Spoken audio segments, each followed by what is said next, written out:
30 নভেম্বরের মধ্যে সব গণকর্মচারীকে ব্যক্তিগত ও পরিবারের সম্পদের হিসাব বিবরণী জমা দিতে হবে। 15 লাখ গণকর্মচারীর জন্য এই সময়সীমা শুধু চলতি বছরের জন্য প্রযোজ্য। আগামী বছর থেকে এই 31শে ডিসেম্বরের মধ্যে জমা দিতে হবে বিবরণী। আর এই বিবরণী থেকে কোনো অনিয়ম পাওয়া গেলে তিরস্কার থেকে শুরু করে বরখাস্ত পর্যন্ত করার বিধান কার্যকর করা হবে।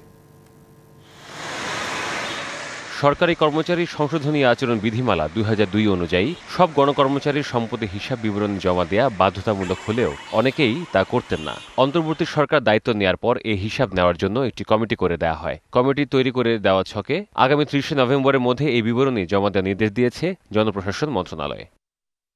শিয়া বাটার ও ভিটামিন ই সমৃদ্ধ Lily glam beauty soap. Lily, always beautiful.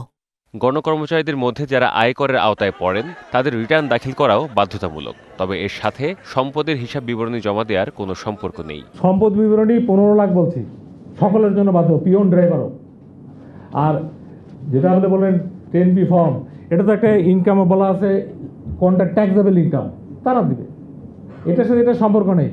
রবিবার সচিবালয়ে সংবাদ সম্মেলনে তিনি মনে করিয়ে দেন, আদালতের আদেশ বা সংশ্লিষ্ট কর্তৃপক্ষের অনুমতি ছাড়া সম্পদের তথ্য কাউকে জানানো যাবে না। এছাড়া আরও অনেক নিয়ম বিধিতেই রয়েছে বলে উল্লেখ করেন তিনি। লঘুদণ্ড তো বোঝেন স্বল্পমাত্রায়, কতে বলা আছে তিরস্কার, গুরুদণ্ড 4টা আছে।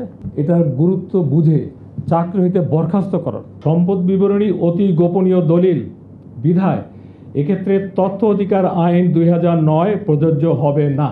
সম্পদের হিসাব বিবরণীর ছক সব মন্ত্রণালয়ের ওয়েবসাইটে পাওয়া যাবে। তা পূরণ করে প্রয়োজনীয় আনুষ্ঠানিকতা সেরে সংশ্লিষ্ট কর্তৃপক্ষের কাছে জমা দিতে হবে। Jewel Theotonius, DBC news, Dhaka.